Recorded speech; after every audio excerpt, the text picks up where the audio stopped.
లంకేశ్వరుడు, దశగ్రీవుడు, రావణబ్రహ్మ ఈ పేర్లు వినగానే మనకు ముందుగా గుర్తొచ్చేది ఒక అసుర చక్రవర్తి, సీతాపహరణం చేసిన దోషి. కాని నాటి త్రేతాయుగపు ఆకాశంలో రావణుడు ఒక మండుతున్న సూర్యుడు. సూర్యుడికి వెలుగు ఎంత సహజమో వేడి కూడా అంతే నిజం.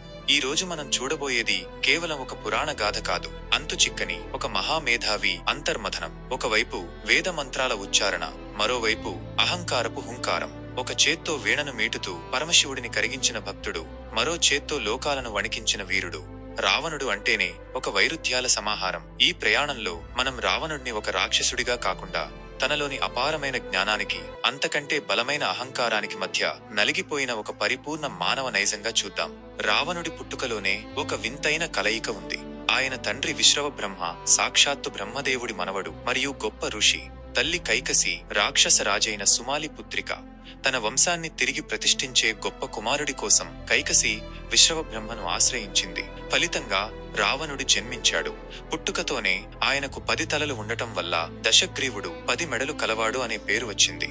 ఆయనలో బ్రాహ్మణుడి జ్ఞానం, రాక్షసుడి శౌర్యం రెండూ సమానంగా నిక్షిప్తమై ఉన్నాయి. రావణుడు తన తండ్రి వద్దే సకల వేదాలు, శాస్త్రాలు మరియు శస్త్ర విద్యలను అభ్యసించాడు. ఆయన కేవలం యుద్ధవీరుడు మాత్రమే కాదు, సామవేదంలో ఆరితేరిన పండితుడు.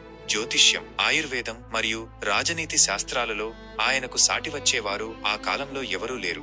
అయితే తన తల్లివైపు ఉన్న రాక్షస వంశం పడుతున్న కష్టాలను చూసి తన జాతికి పూర్వ వైభవం తీసుకురావాలనే సంకల్పం బాల్యంలోనే ఆయనలో బలంగా నాటుకుపోయింది. తన లక్ష్యాన్ని సాధించడానికి అపారమైన శక్తి కావాలని గ్రహించిన దశగ్రీవుడు తన సోదరులైన కుంభకర్ణ, విభీషణలతో కలిసి గోకర్ణ క్షేత్రంలో బ్రహ్మదేవుడి గురించి ఘోరమైన తపస్సు చేశాడు. వేల సంవత్సరాల పాటు సాగిన ఈ తపస్సులో దశగ్రీవుడు తన 10 తలలను ఒక్కొక్కటిగా నరికి అగ్నిలో ఆహుతి ఇచ్చాడు. ఆయన భక్తికి, పట్టుదలకు మెచ్చిన బ్రహ్మదేవుడు ప్రత్యక్షమై కోరుకున్న వరాలను ప్రసాదించాడు. రావణుడు దేవతలు, గంధర్వులు, యక్షులు లేదా రాక్షసుల చేతిలో తనకు మరణం లేకుండా వరం పొందాడు. నరులను తక్కువగా చూసి వారి గురించి వరం కోరలేదు. ఇదే ఆయన పతనానికి దారితీసింది. బ్రహ్మ ఆయన నరికిన తలలను తిరిగి ప్రసాదించి అమృత కలశాన్ని ఆయన నాభిలో నిక్షిప్తం చేశాడు. ఆ సమయంలో లంకా నగరాన్ని రావణుడి సవతి సోదరుడైన కుబేరుడు పరిపాలిస్తుండేవాడు.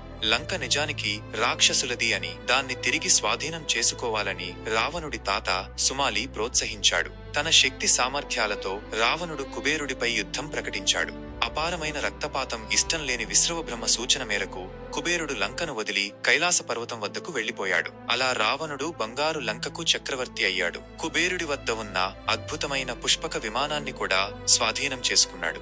ఆయన పాలనలో లంక అత్యంత వైభవంగా వెలిగిపోయింది. ఒక రాజుగా ఆయన తన ప్రజలను ఎంతో గౌరవంగా చూసుకునేవాడు. అందుకే లంకలో ప్రతి ఇల్లు బంగారంతో నిర్మితమైందని పురాణాలు చెబుతాయి. కైలాస పర్వతం దగ్గర ఆ దృశ్యాన్ని ఊహించుకోండి. 10 తలలతో, 20 బాహువులతో ఒక మహాకాయుడు నిలబడి ఉన్నాడు. తన అపారమైన శక్తితో ఆ మహాశివుడి నివాసాన్నే పెకలించాలని చూశాడు. కాని శివుడు తన కాలి బొటనవేలితో పర్వతాన్ని నొక్కినప్పుడు రావణుడి చేతులు ఆ కొండ కింద నలిగిపోయాయి. ఆ భయంకరమైన నొప్పులో సాధారణ వ్యక్తైతే ఆర్తనాదాలు చేస్తాడు. కాని రావణుడు ఏం చేశాడు? తన నరాలనే తంత్రులుగా మార్చి సామవేద గానం చేస్తూ శివుడిని స్తుతించాడు. అదే శివ తాండవ స్తోత్రం. జటాటవి గలజ్జల ప్రవాహ పావితస్థలే అంటూ ఆయన గొంతులోంచి వెలువడిన ఆ శబ్ద తరంగాలు వింటుంటే సాక్షాత్తు ఆ భోళాశంకరుడే ముగ్ధుడై రావణుడికి చంద్రహాసం అనే ఖడ్గాన్ని బహుకరించాడు. అక్కడ మొదలైంది రావణుడి అసలు ప్రస్థానం. రావణుడు తన లంకను ఎలా నిర్మించుకున్నాడో ఆలోచిస్తే ఆశ్చర్యం వేస్తుంది. అది కేవలం ఒక నగరం కాదు, స్వర్గాన్ని తలదన్నే ఒక అద్భుతం. బంగారంతో మెరిసిపోయే ఆ భవనాలు, నవరత్నాలు పొదిగిన వీధులు. కాని ఆ ఐశ్వర్యం వెనుక ఒక ఆకలి ఉంది. అది అధికార దాహం. నవగ్రహాలను తన పాదాల కింద బందీలుగా ఉంచుకున్నాడంటే ఆయన శక్తి ఎంతటిదో అర్థం చేసుకోవచ్చు. కాని ఇంతటి జ్ఞాని ఎక్కడ తడబడ్డాడు, ఎక్కడ ఓడిపోయాడు? రావణుడి పతనానికి కారణం కామం అని లోకమంటుంది. కాని లోతుగా ఆలోచిస్తే అది కామం కాదు, అహం. నేను కానిది ఏది, నాకంటే గొప్పవాడు ఎవడు అనే ఆ భావన రావణుడి 10 తలల్లోనూ విషమై పాకింది. ఆ 10 తలలు కామ, క్రోధ, లోభ, మోహ, మద, మాత్సర్యాలకు ప్రతీకలు. ప్రతి మనిషిలోనూ ఈ 10 లక్షణాలు ఉంటాయి. కాని రావణుడిలో అవి విశ్వరూపం దాల్చాయి. శూర్పణఖ ముక్కు చెవులను లక్ష్మణుడు కోసినప్పుడు ఒక అన్నగా రావణుడిలో కలిగిన ఆగ్రహం సహజమైంది. కాని ఆ ఆగ్రహాన్ని తీర్చుకోవడానికి ఆయన ఎంచుకున్న మార్గం తన సర్వనాశనానికి పునాది వేసింది. సీతమ్మను అపహరించడం అనేది కేవలం ఒక ప్రతీకారం కాదు, అది విధి ఆడిన వింత నాటకం. రావణుడికి తెలుసు రాముడు సామాన్యుడు కాదని. తన సోదరుడు విభీషణుడు పదే పదే హెచ్చరిస్తున్నా తన మేధస్సుతో రాముడి దైవత్వాన్ని గుర్తించిన రావణుడు వెనక్కి తగ్గలేదు. ఎందుకంటే రావణుడు ఒక వీరుడిలా మరణించాలనుకున్నాడు. ఒక అల్పుడి చేతిలో కాకుండా సాక్షాత్తు ఆ పరమాత్ముడి చేతిలో మరణించి మోక్షం పొందాలనేది ఆయన అంతర ఉద్దేశ్యమని కొందరు జ్ఞానులు చెబుతుంటారు. సీతను అశోకవనంలో ఉంచి ఆమెను తాకకుండా గౌరవించాడంటే ఆయనలో ఒక సంస్కారవంతుడైన బ్రాహ్మణుడు ఇంకా జీవించే ఉన్నాడని మనకు అర్థమవుతుంది. యుద్ధరంగంలో రావణుడి విశ్వరూపం వర్ణనాతీతం. తన కుమారులు సోదరులు ఒక్కొక్కరిగా నేలకూలుతుంటే ఆ కళ్లలో నీరు తిరగలేదు, బదులుగా నిప్పులు చెరిగాయి. మేఘనాథుడు మరణించినప్పుడు ఒక తండ్రిగా ఆయన గుండె పగిలింది. కాని ఆ వేదనను కూడా అహంకారంతో అణచివేసి యుద్ధానికి సిద్ధమయ్యాడు. చివరి నిమిషంలో రాముడి బాణం రావణుడి గుండెను చీల్చుకుంటూ వెళ్ళినప్పుడు ఆ మహామేధావి నేల కొరిగాడు. అప్పుడు రాముడు లక్ష్మణుడితో అన్న మాటలు రావణుడి గొప్పతనాన్ని చాటి చెబుతాయి. లక్ష్మణ, రావణుడు మహాపండితుడు, నీతిశాస్త్ర కోవిదుడు.